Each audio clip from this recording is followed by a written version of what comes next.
policing, but you began to hear the slogan really this summer as a part of the Black Lives Matter movement. And so it caught me as something new.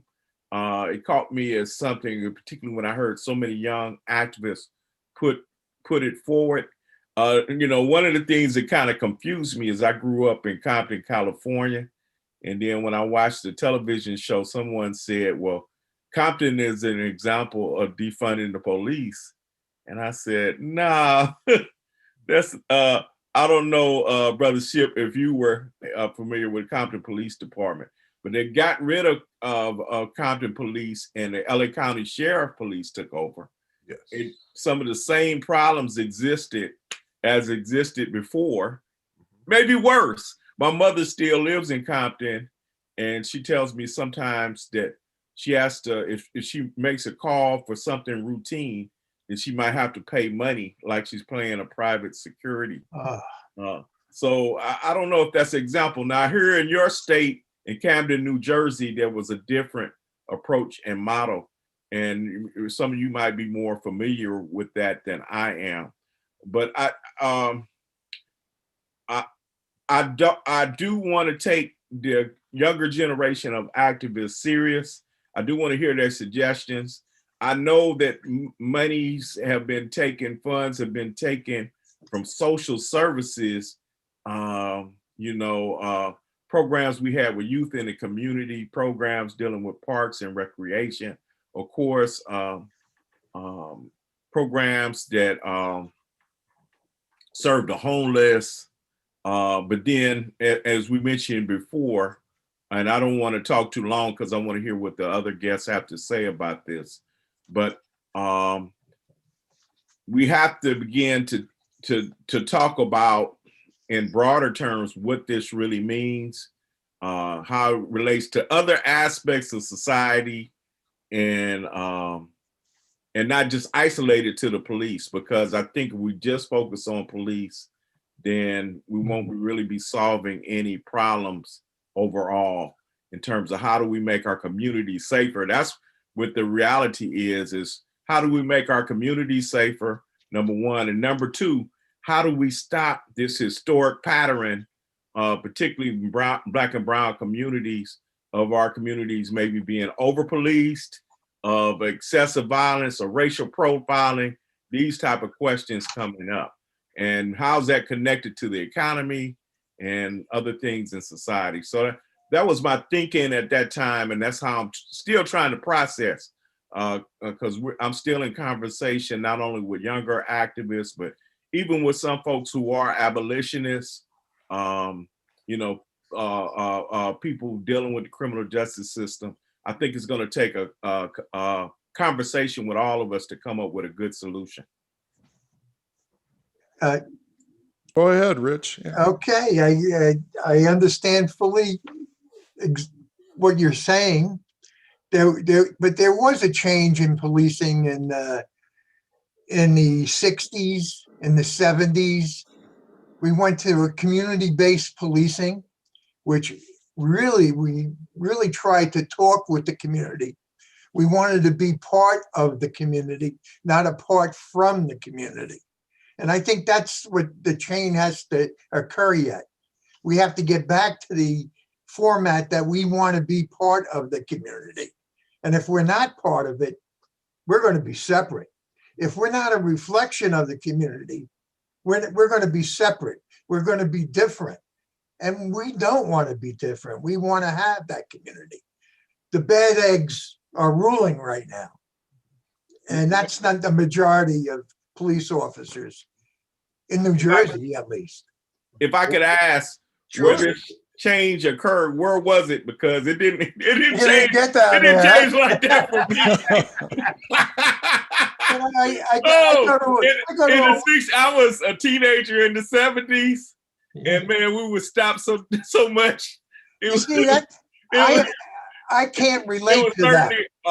Yeah, it was kind of different for us. Yes. I grew up in Los Angeles, California, Compton, and we saw more policing, and then later it would be the drug war, and that's it. But so in my community, I was in high school when the Crips and the Bloods began. Okay. And so, and I've never been gang affiliated, but then going to college, I went to UCLA as a freshman. And when I ventured out of the hood, if you will, I was stopped. And then even in the hood, oftentimes because of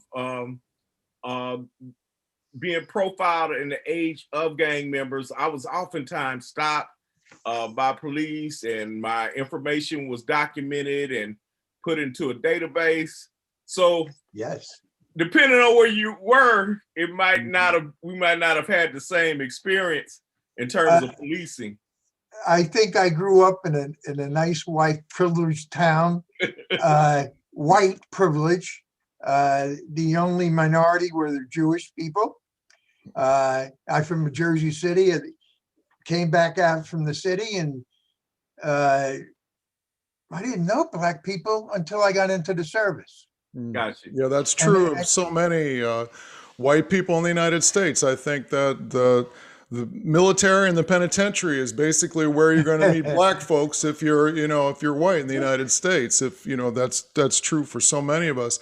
I wanted to ask Commissioner Shipp. We were talking before about the difference between reforming and transforming.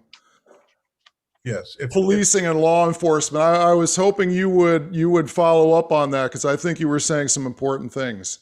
Yeah, absolutely. And also, if I could just quickly touch on what Dr. Umoja has said, and also what Richard had said as well, with respect to the first question I believe that was asked around defunding the police. And when I hear different cries from the community, and what we tend to forget, and we have to do a better job at remembering that, because a lot of the policing that we do now is based on the Pallian principles, and especially up this way. But one thing that we tend to forget with the Pallian principles is that the community are the police, and the police are the community. All right, that's a significant part of what we do. And our number one responsibility as law enforcement officers are to ensure people of their constitutional rights. So our number one job is to protect people's constitutional rights. And then in addition to that, also too, what we have to realize is that we consent at the pleasure of the people. We police at the consent of the people. And that's a focus that I don't know if we drive home enough on that, about that in the academy, in the training, because we really have to be cognizant of that. So when I hear people say defund the police, what I hear is a voice of frustration, saying that I don't feel that I'm being served properly, and I don't feel that justice is being meted out fairly. So that's the first thing that I hear. So when you hear that, you got to peel the onion. Okay, now what's behind all of that? And to go to what Richard was saying also, we had some successes with community policing, because but some departments were not necessarily doing community policing. Having a cookout with the community is not community policing. It could be a part of community policing, yes. But community policing is a department-wide philosophy, okay? And it starts from the top. And that leader of that organization has to be committed to that. But what has happened throughout the time, and quite frankly, we know that works, all right? There's empirical data. This is not Giles Shipp's opinion. There's empirical data to show that when community policing is being done in its proper way, all right, crime rates go down and community police partnerships go up. This is DOJ stats that I'm talking about. It's not something I'm making up. So, but when you get people who are doing a facsimile thereof, community policing, now you're going to get those type of results that Dr. Umoja was talking about. And quite frankly, we have to get back to that, because where I see us now, and I've been through a number of different transitions in policing, and I'll get right back to that, Tim, in a minute, to your specific question. But one of the things that I've seen is that rather than policing with the community, we have gotten to, especially after 9/11, Now we are in a mode of policing the community. All right. And if we police the community, you know, first of all, it's not the most efficient and effective way to address disorder. All right. And secondly, what we're going to create is a us versus them mentality. And if we have a us versus them mentality, it's going to make it very difficult for law enforcement leaders to effectively and efficiently do their jobs. We all have to sit down at the same table. Community's not going anywhere.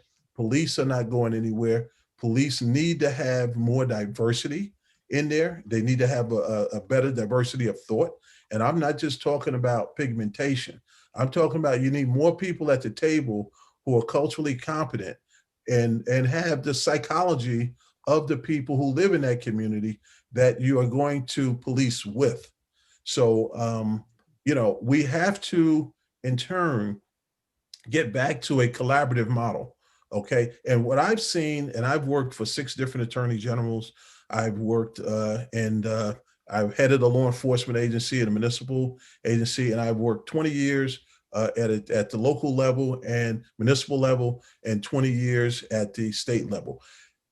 Pretty much ran a gamut from patrol right through investigations. And one of the things that I found is that most people, regardless to race, gender, or economic status, they want to live in a safe community. All right. They want their children to get a good education, and they want their children to be successful. So if we can start out with that as a common denominator, I think then we can have more intelligent discussions that's going to lead us to a better result. But if we can't even get there and we stay in this us versus them mentality, it's going to be very difficult for us to succeed with these efforts. I don't want to monopolize too much of the time, but No, if there's any other questions? those are great points. I wanted to bring in Dr. Ellis-Davis. Yeah, what he's talking about, what you're talking about is a cultural reset. Yes. You have to reset people's ideas about what policing is all about. Mhm. And you have to, and that has to come from the inside out, because, you know, when I teach deviance, I you know, and socialization, we talk about the fact that you can't get enough police or military or any numbers of enforcement people to maintain the peace. People have to police themselves. Correct. And so you need to, you know, people have to want the order. People have to, you know, understand that. And right now we're living in communities that are, for want of a better term, they're encampments. Mm-hmm. Where, you know, there are outsiders and insiders, as you said, them against us. And, you know, how are you going to get people to understand that the police should not and do not have to be their enemy? Well, there has to be a mindset change among police as well as among the citizens in the community. And, you know, some people think that'll only happen if the police are actually part of the community, as, you know, meaning live there and understand and get to know people one-on-one, on and off duty. Other people say, no, you just need to be enmeshed in, you know, the lives of people. You know, why is it that rates of violent crime appear to be lower in upper income areas than lower income areas, middle class areas where a lot of police live? Part of it is because people know them on and off, in and out of uniform. You know, they're part of the community. So, you know, you see this person, you know, in a rough situation and you help them out. So when you call them for assistance, you don't see them as an enemy coming to enforce something.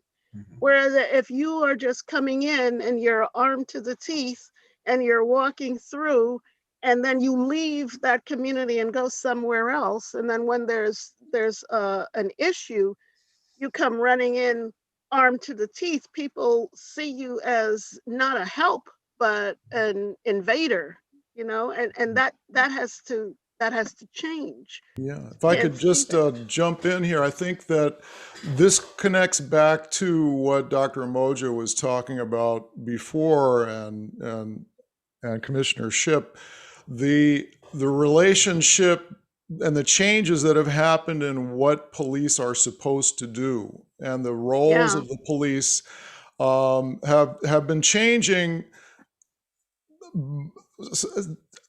We could take any number of things, but like for example, in your area of expertise, Dr. Ellis-Davis, like in mental illness, when the federal government came down with consent decrees that required people to be held or to be taken out of mental hospitals and mental institutions, to be taken out of confinement. It was a Supreme Court ruling that just overnight placed people with severe, even psychotic, schizophrenic mental illness on the street. I happen to have worked for New York State Office of Mental Health during that era. Overnight, the role of the police, particularly in poor communities where homeless, mentally ill people would end up going, the role of the police changed to dealing with people who were mentally ill. But the thing is that the policing developed, emerged, evolved as an institution. Yes, and now it is an institution. And if you think about an institution, it develops to meet a particular need. And it is really good at meeting that need. But times then change. And the institution does not change with the times. So the institution then begins to be the problem and bringing on more of a problem because it has not adapted. So, there was a time in the history of the country when you needed people who were able to grab that person and remove them from the crowd and, keep the masses safe and separate that individual. But now we're sending police charging into situations for which they have no training. And you can't train them for that and all the other things. We need to change, change 911 so that it's not police, fire, medical. It's police, fire, medical, mental illness, homeless, something else, so that you send the appropriate person. Yes. Well, I think Dr. Umoja, you were talking about, in our interview, you were talking about in Atlanta, I think there's a 311 code where you can call for people who are in mental distress. There's the Cahoots program I believe it's in Oregon. I think there's another one in California called CARES. And so when you call emergency response, the people who are dispatched, this would be the defund the police, but put the money someplace else strategy. So don't give the beat cop the responsibility necessarily of having to respond to somebody who's mentally ill and distressed, but send people who are trained and competent in talking somebody, quote unquote, off the ledge, or talking them out of the, the knife that they're holding or brandishing, or threatening themselves or threatening somebody else. And don't put people in that position who are not trained for it. I think statistics from the Justice Department, the average, Commissioner Shipp, you can probably comment on this. Statistics like this are somewhat misleading, but I think the average officer gets 58 hours of firearms training and 8 hours of de-escalation training. So I want my police officers to have firearms training so that they know what the heck they're doing when they're holding something that carries lethal force. That's one of those things, sort of like a apples and oranges comparison. But what is true is that officers, by and large, in this country, different than other developed countries that don't have the percentage of killings by police officers, they go in with an attitude of de-escalation as opposed to that being an afterthought. Instead of guns drawn, The idea is, what is the least violent, the most humanitarian way we can resolve this question? And that then, the linchpin and why this is difficult, you have to ask the question, well, why is this not done in the United States? Why is the United States such a special case? I just want to put it out to the panel. I think racism is a big part of it. So I'll drop that in the middle of the discussion, but I think that there is a particularity to the intersection of race and racism and structural white supremacy that has predicated this attitude of an assumption of a hostile encounter in urban city policing, where most of the violence tends to happen. But I'm just going to drop that out there and see what you all think. Yeah, well, that's, I'm sorry, I don't know if you. No, go ahead, Commissioner, go ahead. Yeah, no, that's a part of it. Exactly. See, in order to really, there are a lot of variables. This is almost like trying to fix a plane while it's flying. Yes. See, very good. And analogy. going back to 1607, okay, you're going back to now where we had slave patrols. You have to understand too the image on certain communities as it relates to police and who was always on the front line trying to deprive those individuals of their constitutional rights. So we go back to 1617, but to move fast forward, if we go up to 1863, when the Emancipation Proclamation was signed, right after that, I know the federal government didn't do enough to ensure those rights. It was on the books, but right after that came the black codes, okay, which was another way that and then in turn, they began to make up laws, quite frankly, just make up laws. Like walking beside a railroad track for a farmer was against the law. So then those people would be incarcerated, and then they created this industrialized prison complex where they rented those people out to folks. And then if you move fast forward, and this could be a 3-hour course, but if you move fast forward, you go to the 60s or the 50s, the 40s and the 50s, we could talk about Plessy versus Ferguson. We could talk about the 15th Amendment. We could talk about how those things, every time it seemed like it was one step forward, it would be 2 steps back, and when you had people like Bull Connors, you had people like Sheriff Jim Clark, you had people like Cecil Price, was in Philadelphia, Mississippi, Bull Connors out Birmingham or Birmingham, as it's more commonly known of Alabama, and you had also Selma. So you got to realize, you have to put that in context. Now, I said all that to say this, and it didn't stop there, but we only have a limited amount of time. But I said all that to say that one of the things that Chief Ramsey did, he's considered one of the icons in law enforcement, one of the law enforcement leaders. He was the commissioner of Philadelphia. He spent significant time as superintendent of Chicago, and was also with, wasn't superintendent there, but he started his career in Chicago and was also the chief in Metro DC. What he has required now for anyone who comes through the Philadelphia Police Academy, they have to take a trip. It's sponsored by the city. They take their academy class down to the African American Museum, and they give them a tour through that museum to help them understand. We're all a sum total of our life experiences.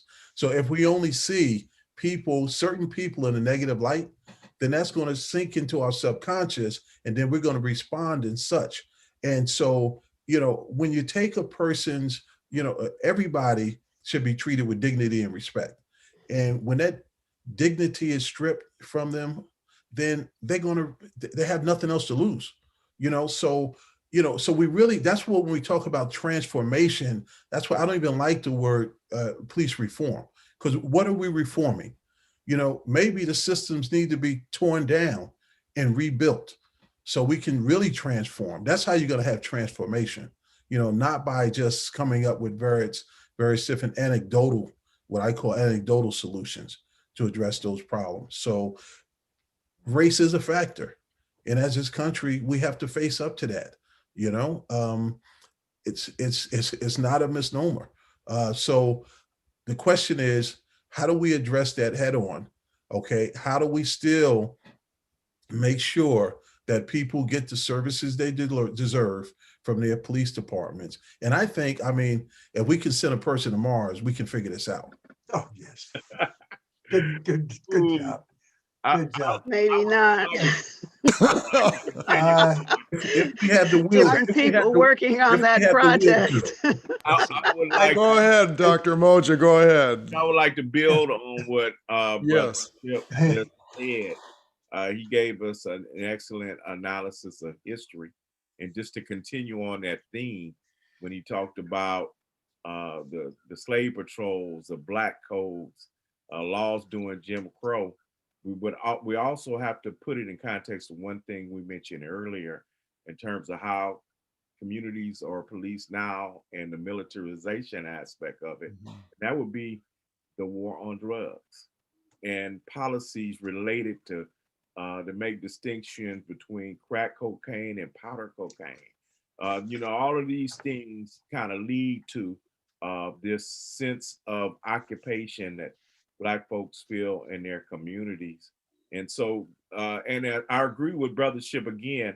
It's not just a question of reforming the police as if that's isolated from people who make policies in the legislature, whether it's federal or state or local, but it also deals with the economy itself. And so we have to begin to look at these questions in a holistic sense if we want to really have this making our communities more safe. Again, not only from, you know, we oftentimes think of safety from each other, but with this, you know, we see examples weekly of abuses that happen with policing of Black people, right? Black and brown people. We see the shootings that occur and the deaths that occur across the country that's connected to this racism that you all talked about, which is really, and Brother Ship kind of laid it out, it's the part of the foundation of the United States of America. Really, going before it is the United States. Exactly. In 1607, that's Yes. before you have a United States, right? So part of the roots of this society being a white settler colony. And so I think it's a tremendous responsibility just to put that on an individual cop to resolve all of these issues, right? So it has to be a holistic piece, as he said, in terms of transforming society, creating different policy, putting different people in position to help make these policies, right?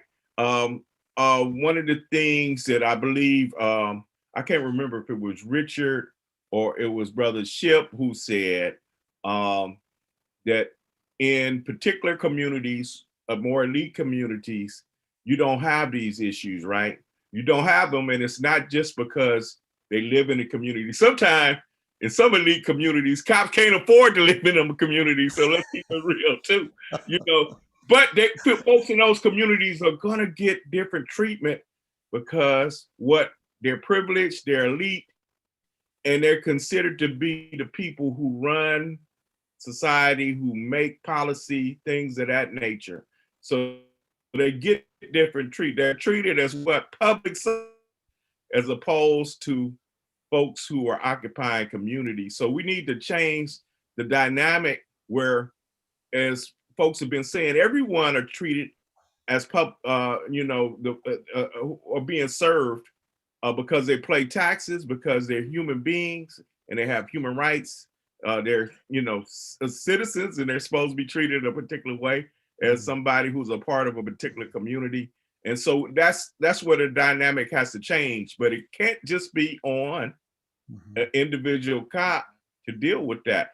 And I agree with Sister Davis said also that it has to be a cultural change, a cultural reset, and a cultural reset in terms of our society as well as in the institution has to be transformed also. So it was something. That's why I guess conversations like this lead to that transformation that's needed.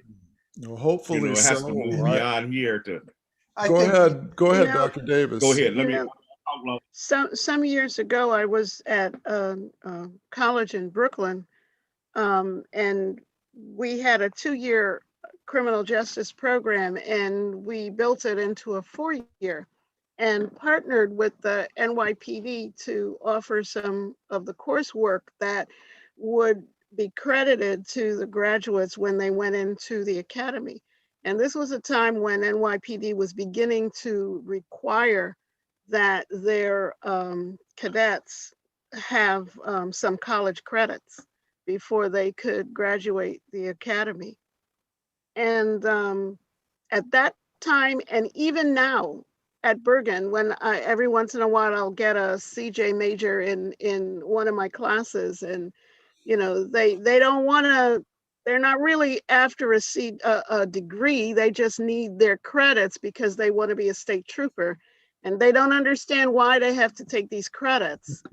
And it's part of what I see, and I'm talking about with the cultural reset.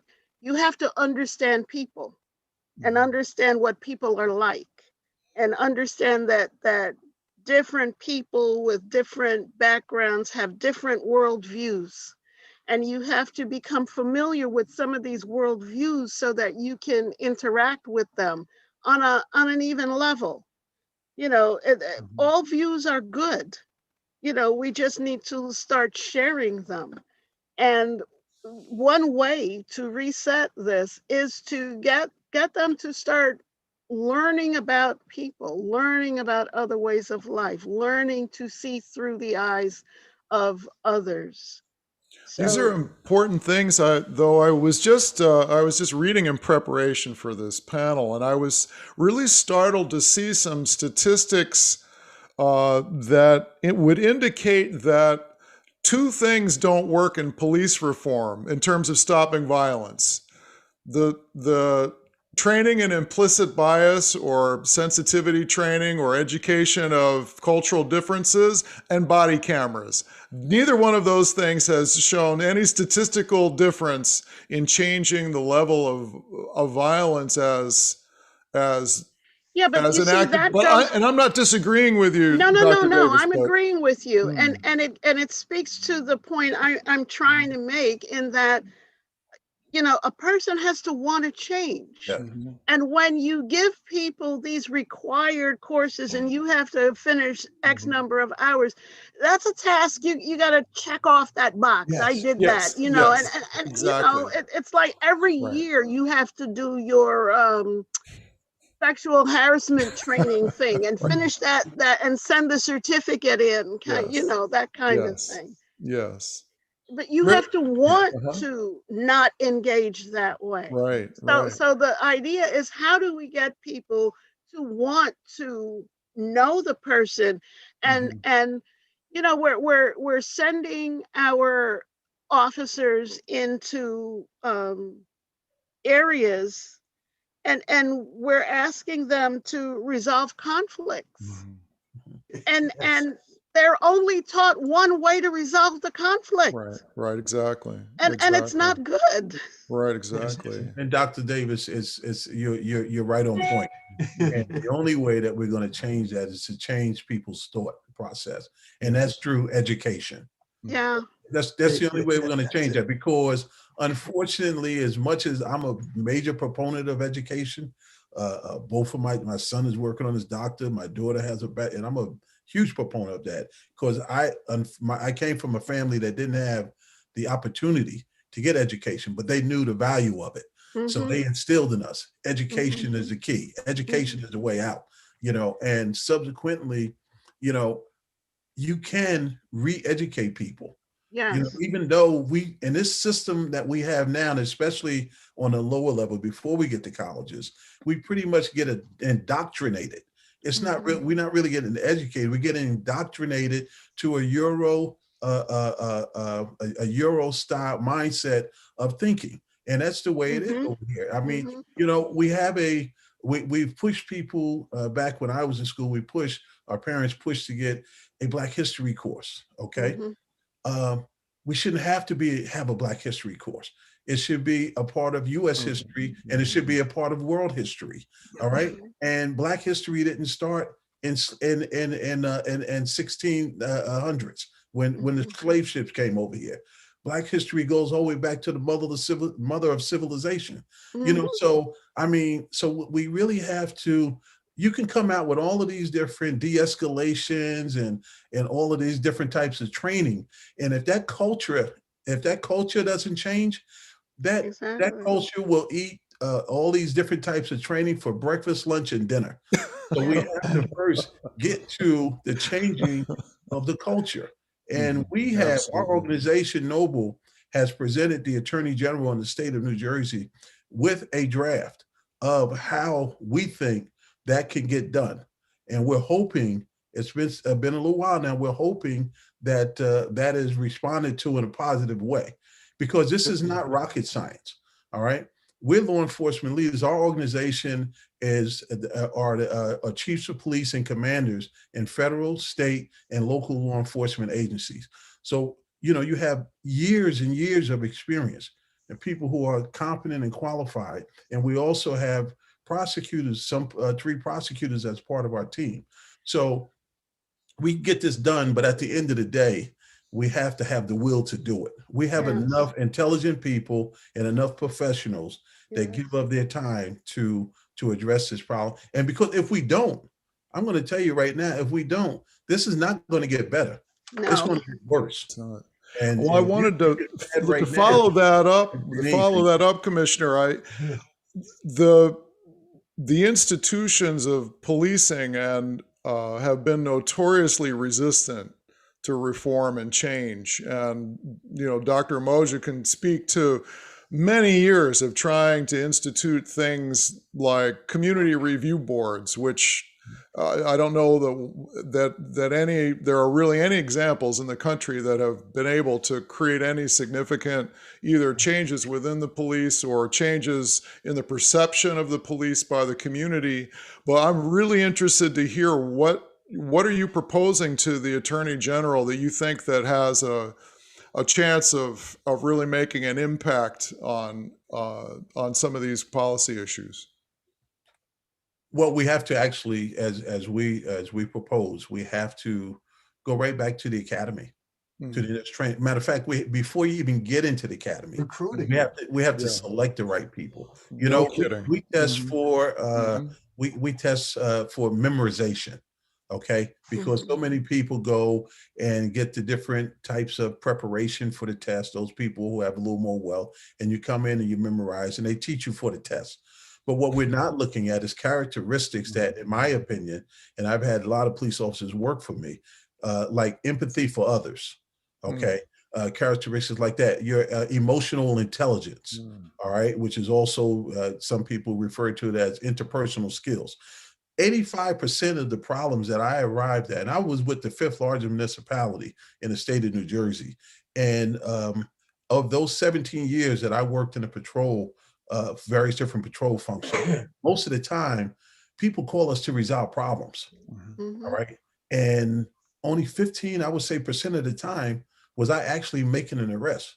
So you have to be, you know, you have to be emotionally intelligent, and you have to also, best advice I ever got, I know law enforcement professionals from all over the world. My mother told me when she pinned my badge on me, my first law enforcement agency, she says, you know, you have a badge and a gun now. You have a lot of authority invested in you. Treat people as though you would want them to treat your mother or father or sister or brother. And if you do that, you won't have any problem. I took advantage of that advice, and it kept me out of internal affairs. But at the end of the day, we have to look at the structures that we have in place now for academy. Somebody mentioned earlier about training people. I think it might have been you, Tim, said about the weapons training, firearms training.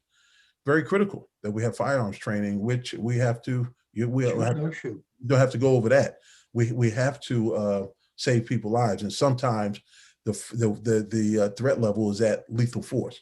So you want people to be very careful of that. But what we don't do enough of, and which was in our proposal, is to also, every 6 months, twice a year, you have to recertify with your weapon in the state of New Jersey. But what we don't make people recertify with is unarmed defensive tactics.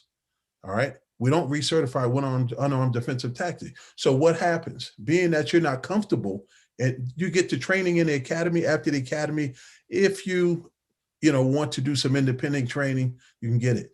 But if we don't mandate that, all right, then what's your first go-to when the situation gets rough? All right. You're not trying to disarm a person any other way. You go to, your first option. So they do this all over the world. I mean, they teach this. There's really one of the really striking things to study international policing is that in societies that are predominantly homogeneous, like if you look at Korea, Japan, the Scandinavian countries, where there's not a large immigrant community, where there's not an internal colony, or where there are not, longstanding issues of racism, you find policing almost naturally gravitates towards those kind of violence as a last resort. Talk it down. Friends of mine just came back from Korea, really short anecdotal story where guys on the street, crazy drunk, violent, swinging his fists. He was having an argument with his wife. The police arrive. He starts assaulting the police officer with his fists. I mean, he's pounding on this guy. The officer's just sort of holding him back and saying, "Oh no, sir, really, please calm down. You want to just, please, you don't want to do that. You don't want to hit me." I mean, the guy's like landing punches, and the officers just kept him away, kept him down. They managed to talk him down. And my friend, who was American, was like standing in the background. He's thinking, this guy's going to get his ass kicked. He's getting punched down. He's getting beat to the street. He's going to be handcuffed if he doesn't get shot. I mean, he's like, my guy was like really scared something horrible was going to happen. The officers just sort of kept him at arm's length and just sort of got him cooled off and cooled down. They called him a cab and they sent him home. And it was like, it was the kind of thing that you could not imagine happening almost in most communities, except maybe really wealthy communities in the United States. But that sense of like, maybe there's a way that we can do this without shooting the guy in the chest, So. We can do some things. Let me give you a quick example. And many of you may have seen the videos in Rochester with the young 9-year-old girl who was thrown down to the ground in the snow, in the street, handcuffed, and then subsequently maced. Okay. First of all, she hadn't committed any crime. All right. Secondly, you're talking about a 9-year-old, an adolescent. Okay. You're talking about a child who's having a tantrum, going through some type of emotional breakdown, tantrum, or whatever you want to call it. All right. With her mother. All right. How does that go from there to arresting this young kid and spraying them with mace? And I would surmise that one is that when you look when you look at people like they're less than or like they're other, okay, you respond in that kind of way. Because I can tell you right now, if it was a suburban upper class community, that situation would have been treated differently. You know what that young lady needed in all of my years of experience, and I've came upon situations like that before. You know what she needed? That baby needed a hug. Okay. And if that would have happened, you would have seen that situation come under better control. So, so that's what I say when I say we need to select the right kind of people.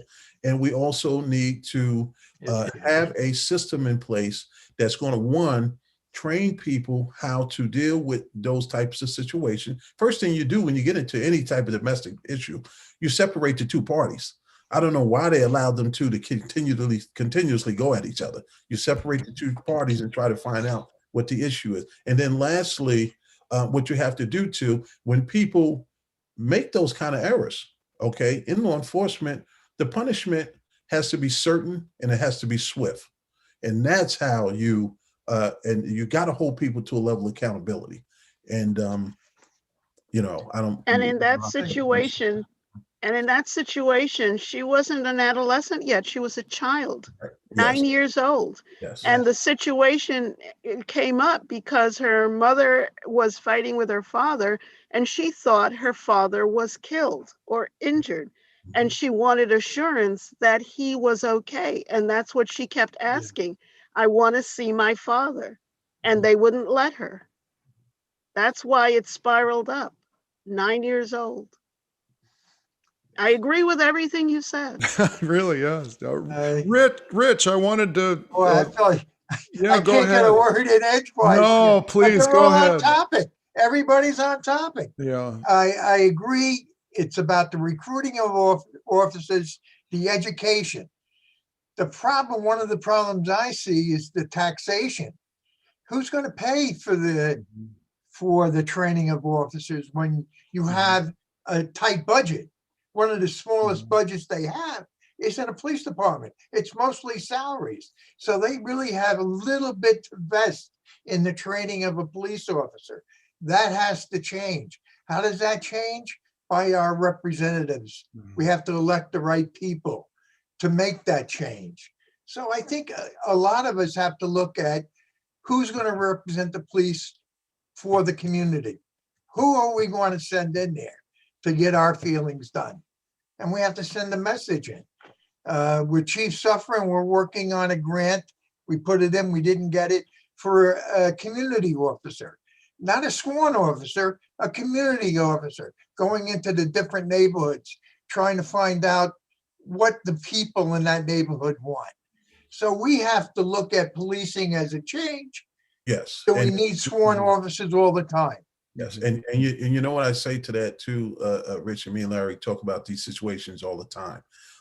What we need to do, we need to invest more on the front end, because we're going to pay one way or the other. Oh, And most times when you pay on the back end, not only do you pay 3 times as much, but you also now have traumatized somebody for the rest of their lives, and they have to live with that trauma, and it can manifest itself in so many other ways that create other issues and other problems that we're going to have to pour more money onto. So why don't we invest on the front end? Because we know that works. Let's follow the science. This ain't difficult.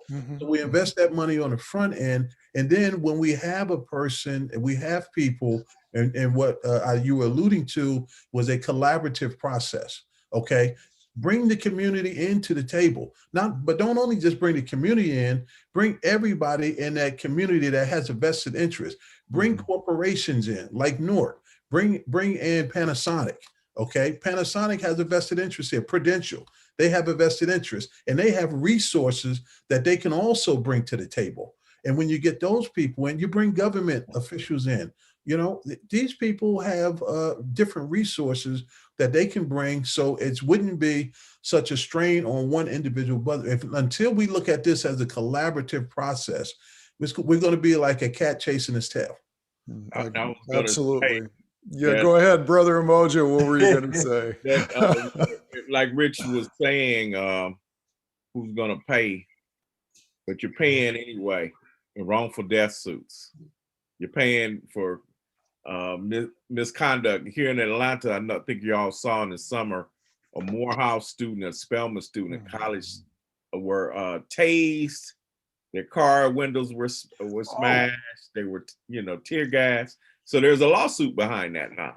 and that's where the front end comes in. Right. So So you're going to pay at that back end. You're going to pay. They're paying anyway. So I think in terms of trying to invest in reorienting people, but again, I would go back that it has to be a broader transformation.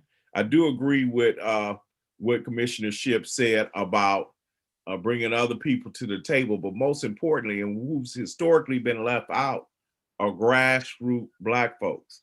They have to be brought to the table, and their voices and interests have to be considered when we're creating the policies, as well as when we're creating the type of training that's necessary. Because part of the problem has been their interests has not been served. So when we talk about serving the public, they're generally dismissed. And You're so right. we Yeah. have to make sure that those folks are represented at the table. Would this include like the broken windows policies and the kind of I mean, there are certain legislative policies that come from town councils, city councils that then are communicated down to the police departments. I know it happened in New York City. And then you end up putting officers in a position of making arrests for things, again, that you would never arrest people for in an upper class or upper middle class white community. And then we're like shocked to find out the United States has the highest rate of incarceration in the world. We've got 2 million people in prison, most of whom are there for nonviolent crimes, most of whom are there for crimes against property or petty drug crimes. But then you're putting a police force to try and contain an underground economy that could be addressed through other means. And dollar for dollar, again, where do you want to make your investment? Do you want to make your investment in the community with meaningful jobs, with meaningful employment? Or do you want to create police forces and militarize them to the extent that they're needed in order to supervise a potential rebellious population? That's basically the proposition then. Yeah. One of the things I saw, along with some of the things Commissioner Shipp has suggested, in Jackson, Mississippi, they created an institution about 12 years ago called the People's Assembly. It first started in a ward, but now it's citywide. And so, for instance, on some issues of criminal justice, they had officers, they had some elders from the community, they had people who were ex-offenders sitting down together and coming up with policy. In terms of policy related to policing.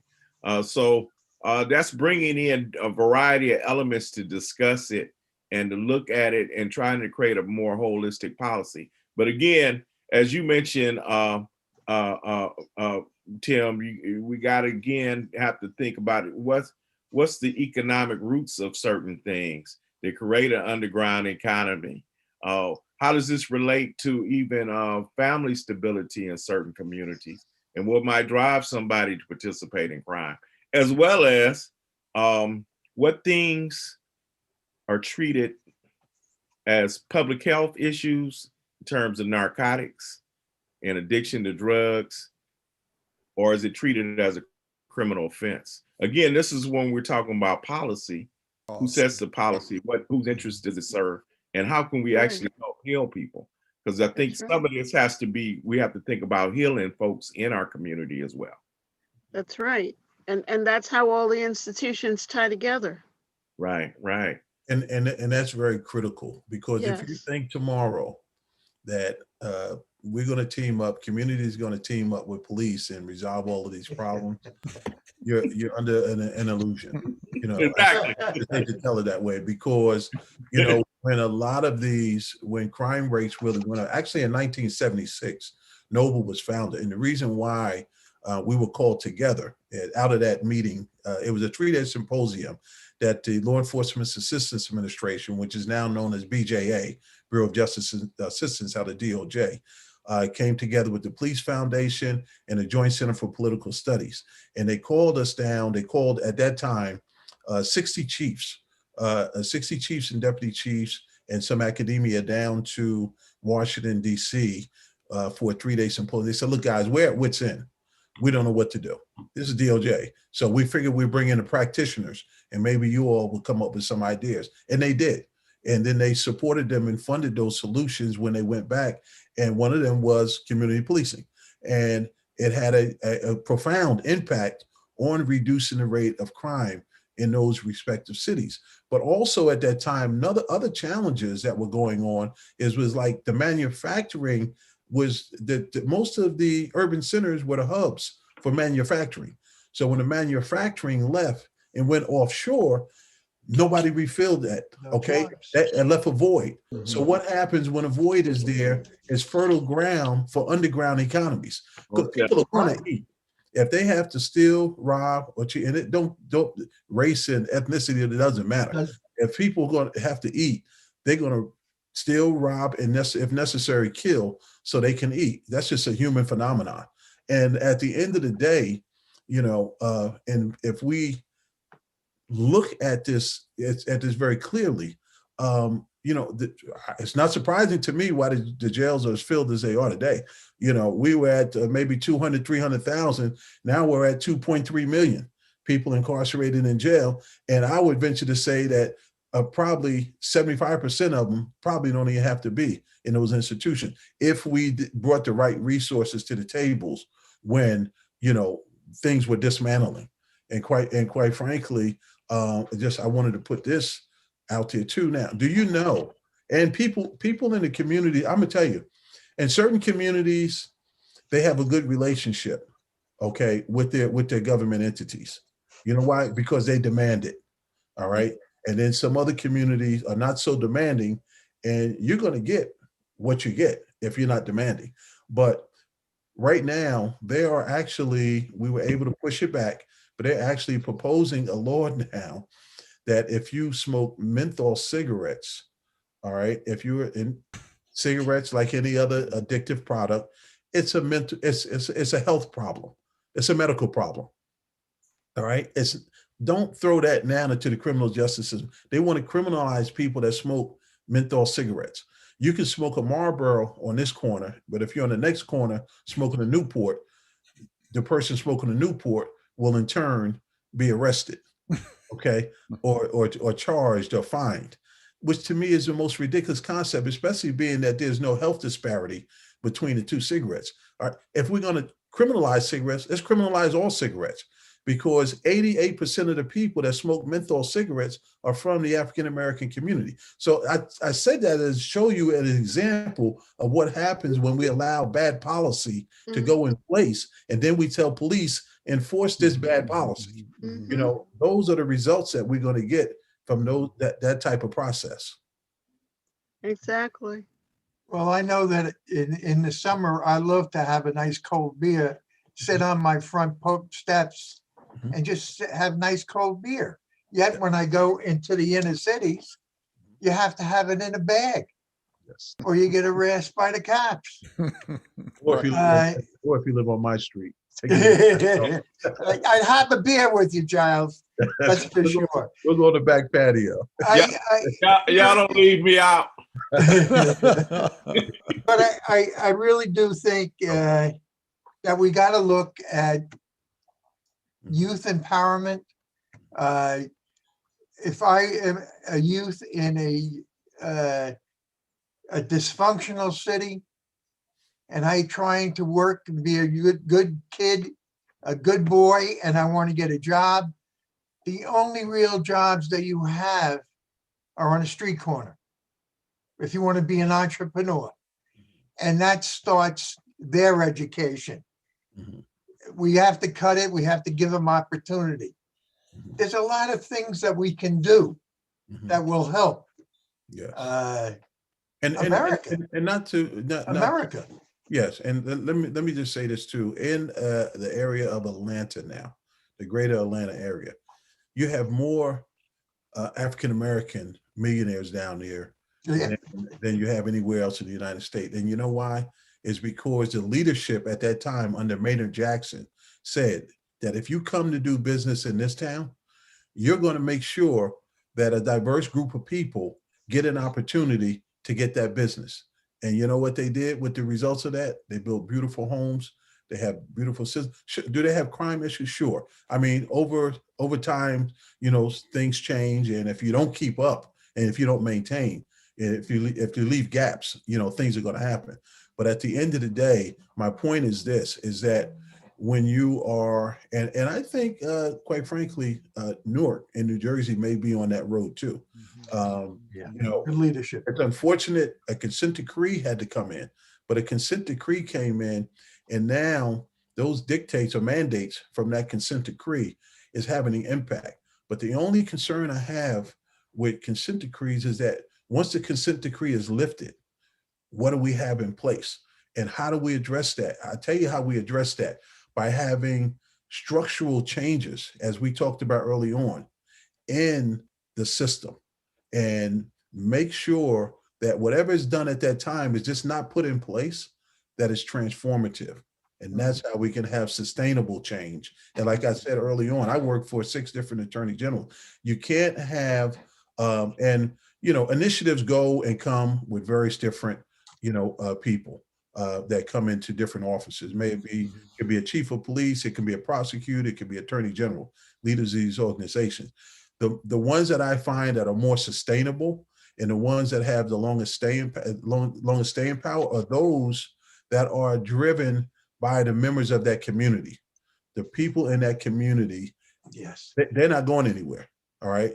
They sustain the most change, not grants from the federal government, although that assistance is greatly needed and appreciated, not by various different politicians who take a position for a period of time or appointed people for the police department or the attorney general's office. The people that are going to sustain whatever initiatives that put in place are the grassroots, the people from there, and you better have them at the table when these decisions are being discussed. So if I'm still hearing you correctly, we agree that one of the ways to enhance policing is to get the community involved again. It won't be effective unless you do. And I agree with you It won't be totally. effective unless you do. And in some places, just a little to get them involved, period. Yeah. Again, in the community I grew up in, I never saw that. And I think there are several communities like that around the United States where it's historically been, and there's not a period of time where you have community policing, real community policing, or real involvement of the community. And I think, as I've been advocating, has to go beyond that to more community empowerment, period. It has to go beyond that to economic development in poor and marginalized and Black communities. It has to go beyond that to people being involved in making policies that impact their communities. So I do believe that, I do agree that it should be that involvement, but historically, in some communities, it just never happened. I've never really experienced that. Well, I could say where I experienced it is on my campus. because, on my campus, I've been able to meet with officers when there was an issue. We worked to resolve it to the satisfaction of both sides when it was a conflict, because conflicts do exist. But is there a way to resolve them where there's a just solution, where you can have a situation where things can be reconciled, where everybody has dignity and respect in the issue?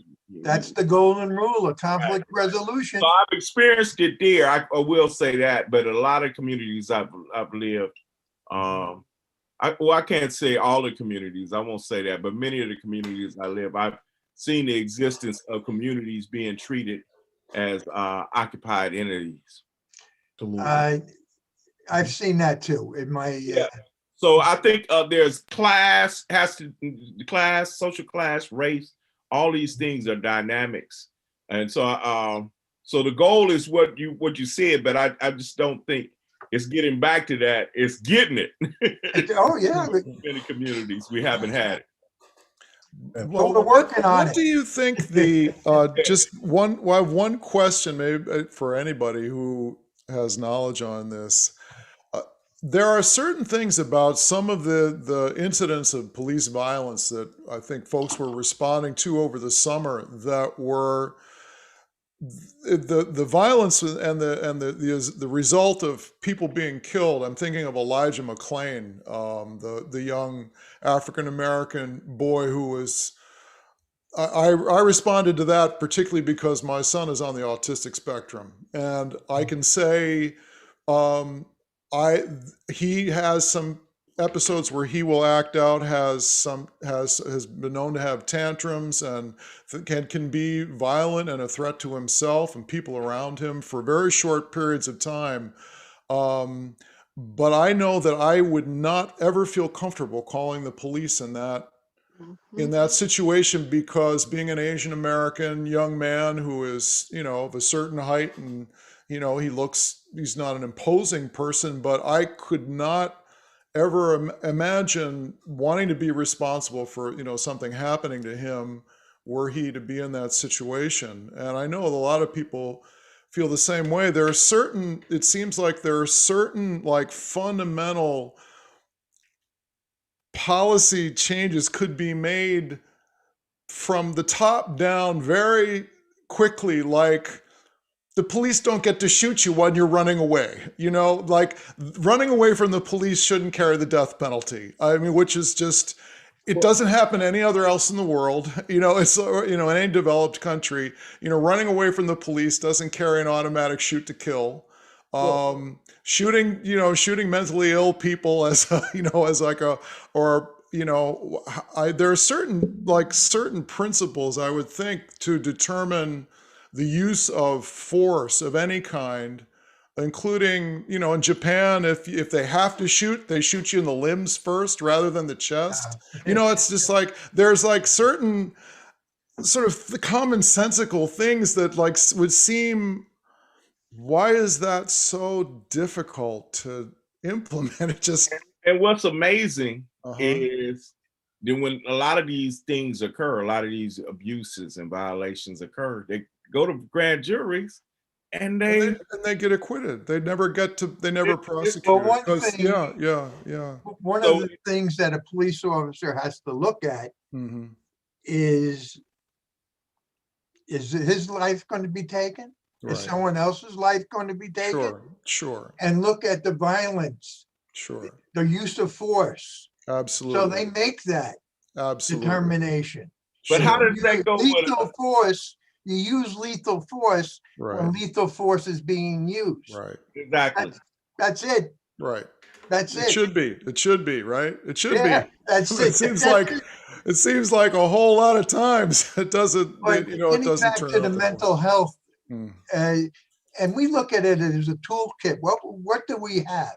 I did not like going on calls for mental illness, but in Bergen County and in New Jersey, we have psychiatric evaluators that come right to the scene and evaluate the individual.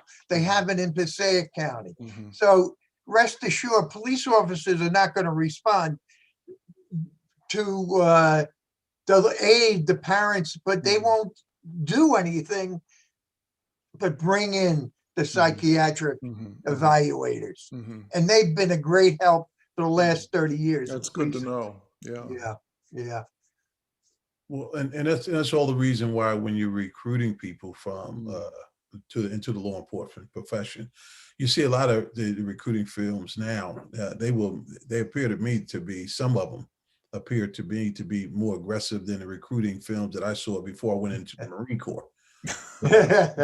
and I mean, you see people jumping out of helicopters and all of this stuff and all of that, and it may be a police function that, like when I was on the ERT, emergency response team, some of the things that we did, but you really have to be very selective. It's a tough job.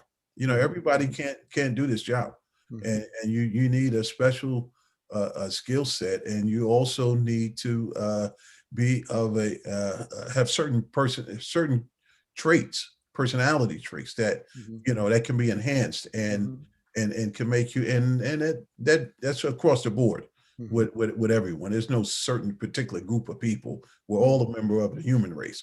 So we all have innate qualities that we can in turn bring to the profession that will make the profession better. But I know earlier someone was talking about what we were really talking about is a standard, okay, when lethal force can be used. That's at the end of the day, all right, the standard. And since Tennessee versus Gardner, things have changed and evolved. And there are many who argue now that the standard needs to be brought down a little bit, because anytime that if a person is running away from you, and it depends on the case and it depends on the jurisdiction. You've got so many factors going into play here, because you see what happened in South Carolina. Okay, the police officer that shot the gentleman running away from him in the back. And some of the things that some prosecutors tell me they're faced with now is that, you know, we know you're not going to get a conviction, even though in our eyesight it was awful, but it was still lawful, you know. So we know we're not going to get it. So subsequently, we'll put in a charge for second degree and try to get it on that side. But that's what's going on now, and I believe in Minnesota. There's so many different incidents going on now, but I think we can only handle what we can handle at this time. And so what we really need to do is put a deep focus on, in my opinion, the selection process of who we bring into the profession, as well as restructuring the system that we have in place now. But as Dr. Umoja said, that don't just think that if we come up with these solutions, we're going to all of a sudden it's going to be a perfect world. Because there's other structural problems that we have in this country. Economic empowerment. Okay, we have to deal with economic development, and when we do, we put this economic development plan together. If you exclude certain groups of people from that plan, guess what? Again, you're inviting more problems. So it's it's a lot, but I'm an optimist.